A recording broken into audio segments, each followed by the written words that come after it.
Boa tarde, turminha! Hoje vamos iniciar com o nosso personagem principal, tema da aula, nossa amiga Zebra, a mamãe Zebra. Bom, a gente começa lá na página 58. A gente vai trabalhar com produção de texto hoje, certo? Mas antes, vamos assistir ao vídeo sobre nossa personagem principal. As zebras são animais realmente fantásticos que se assemelham aos cavalos, tendo como principal característica as listras. Mas você sabe para que elas servem? Na verdade, existem várias teorias que tentam explicar a real função delas.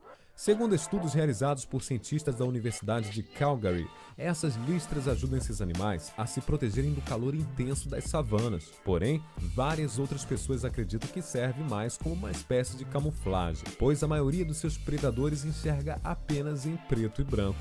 Um fato interessante é que as listras servem também como uma impressão digital, ou seja, são únicas em cada zebra. Mas para quem pensa que elas são todas iguais, saiba que existem 3 espécies diferentes na natureza. São elas as zebras da planície, as zebras de greve e as zebras das montanhas.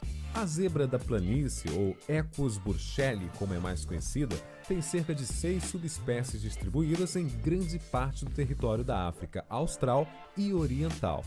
A zebra das montanhas se encontra no sudoeste da África e são conhecidas por terem seus cascos finos e são consideradas vulneráveis. A zebra de greve é a maior de todas e habita as pradarias semiáridas da Etiópia. Para domesticar um animal, é necessário que ele seja dotado de alguns requisitos, como a hierarquia social, pois isso significa que assim um ser humano pode se colocar no lugar do líder, fazendo com que os animais de determinada espécie o respeitem em primeiro lugar e sigam então as suas instruções. Um requisito muito importante também é a calma. Para um animal ser criado em cativeiro, ele tem que ser calmo, não entrar em pânico com facilidade ao lado de outros animais, sendo da mesma espécie ou não. Isso conta ponto na hora de alimentá-los, pois assim eles não atacariam uma pessoa pelo simples fato de estar com fome. As zebras são totalmente contrárias a esses requisitos, sendo acima de tudo agressivas. O homem tentou por várias vezes ao longo da história fazer com que esses animais obedecessem, porém, toda tentativa falhou. Mas é fácil compreender esse comportamento exagerado, selvagem, pois em seu habitat natural são presas fáceis para hienas, leões e até mesmo crocodilos. Por isso, desenvolver esse tipo de atitude, apenas para sua própria proteção. Mas nos dias de hoje, há vários motivos para deixarem elas em paz. Além do índice de acidentes em zoológicos com esses animais serem maiores do que o de leões, pois elas ficam mais perigosas à medida que envelhecem e costumam morder as pessoas e não soltarem mais. Elas também poderiam perder a sua característica visual principal, assim como os cavalos, que são as listras. Pode parecer difícil de acreditar, mas os cavalos e os pôneis também já tiveram listras e tinham a mesma função que tem para as zebras, a camuflagem. Mas com a domesticação, a pigmentação passou a ser distribuída de maneira uniforme, uma vez aí que não precisavam mais se esconder de predadores. Apesar desses animais também terem a pelagem branca e preta, já havia cavalos com uma cor diferente em sua pelagem 40 mil anos atrás, e o ser humano preferia os diferenciados para domar. A partir daí, a interferência humana teve um efeito negativo no DNA dos animais, pois isso diminuiu a prevalência dos listrados, fazendo com que eles perdessem uma arma natural contra o ataque de felinos selvagens. É preciso muito cuidado para chegar perto de uma zebra, pois caso elas sintam que você está a ameaçando, não vai ser nada bom. Acontece que apesar de serem animais assustados e medrosos também, são bastante territoriais e vão fazer de tudo para manter o seu posto de líder da manada. Há vários casos no mundo todo de pessoas que acabaram sendo mortas por zebras e apenas com uma mordida, hein? Todos os seus 36 dentes fazem um estrago e tanto no ser humano. Para se ter uma noção melhor, em zoológicos americanos, os leões machucam menos pessoas que esses animais listrados. Dá para acreditar? E então, hein? Conseguiu a resposta para a charada de hoje? O que é que mais pesa no mundo todo? É a balança. Por essa você não esperava, hein? E sobre o vídeo, gostou de saber o porquê das zebras não serem domesticadas? Bichinho brabo, hein? Muito legal, né, pessoal? Agora que a gente sabe bastante sobre as zebras, a gente vai lá para a página 58, na produção de texto. Que tipo de texto que nós vamos produzir hoje? O texto informativo. Lembrando que o texto informativo, ele vai informar o leitor sobre algum tema ou assunto. No caso de hoje, vamos falar sobre a zebra mãe.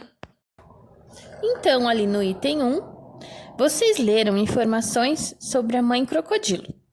Leiam agora algumas informações sobre a mãe zebra. Então, temos ali: come grama, vive na África, tem o corpo coberto de listras. Depois, ao lado direito ali, ó, tem só um filhote por vez. E o filhote se forma na barriga da mãe. Então, a partir dessas informações, desse painel, né, a gente vai montar o nosso texto informativo no caderno, ok? Então, no caderno, vamos iniciar com o cabeçalho. Lembrem-se de pular uma linha da última coisa que vocês fizeram, tá? Então, a gente coloca a data de hoje, o dia da semana, segunda-feira, e a data numérica. Lembrem-se dos 2 pontinhos ali, tá? Vamos a temperatura, o tempo, como é que tá hoje, né? Então, ali temos uma tarde de sol, ponto final. Desenha o solzinho, 2 linhas para esse desenho, pula uma linha, porque a gente não pode grudar o solzinho no título da lição, ok?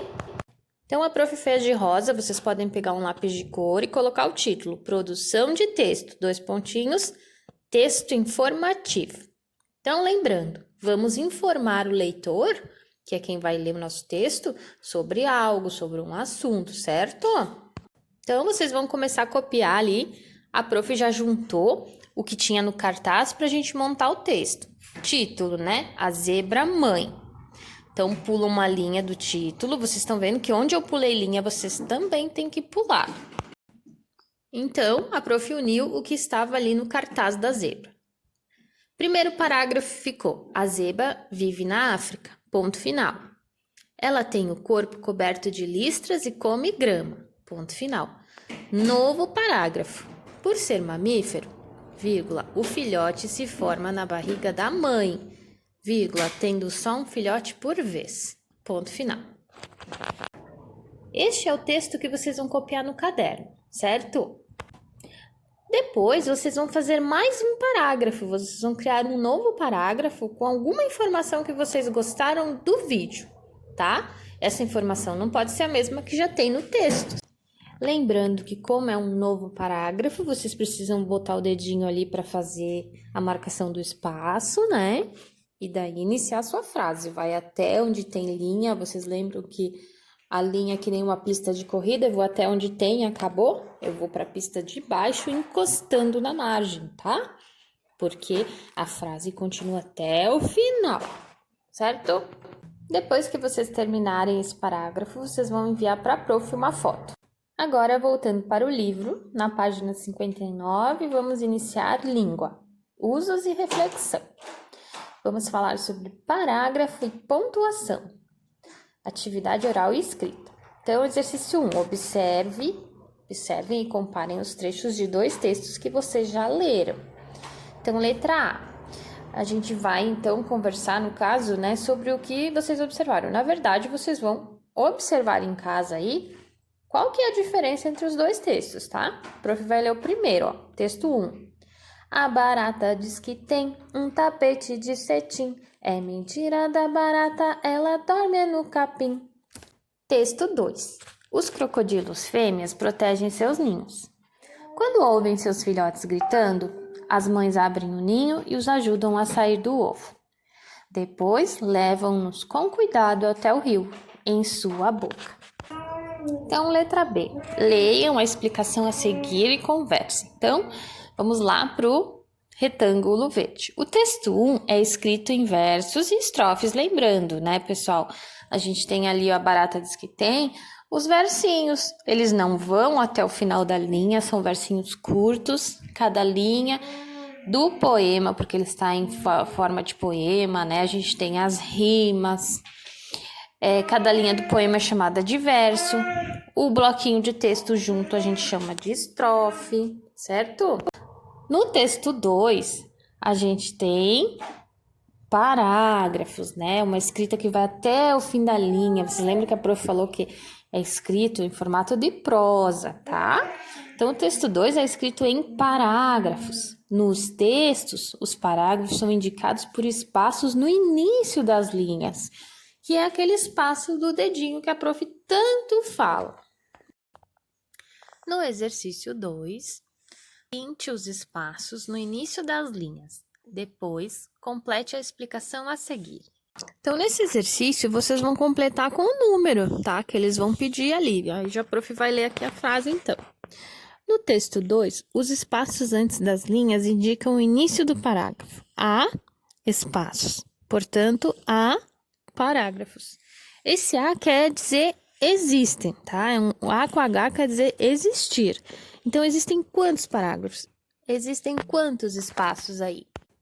Agora, então, vamos para a página 60. Exercício 3. Então, com a professora, leiam as frases. Frase 1. Por que os crocodilos fêmeas são boas mães? Frase 2.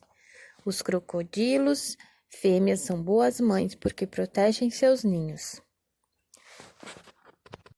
Então, letra A. Pintem de amarelo os sinais que estão ao final de cada uma das frases. Letra B. Converse sobre as explicações a seguir e as diferenças entre as frases. A frase 1 é uma pergunta.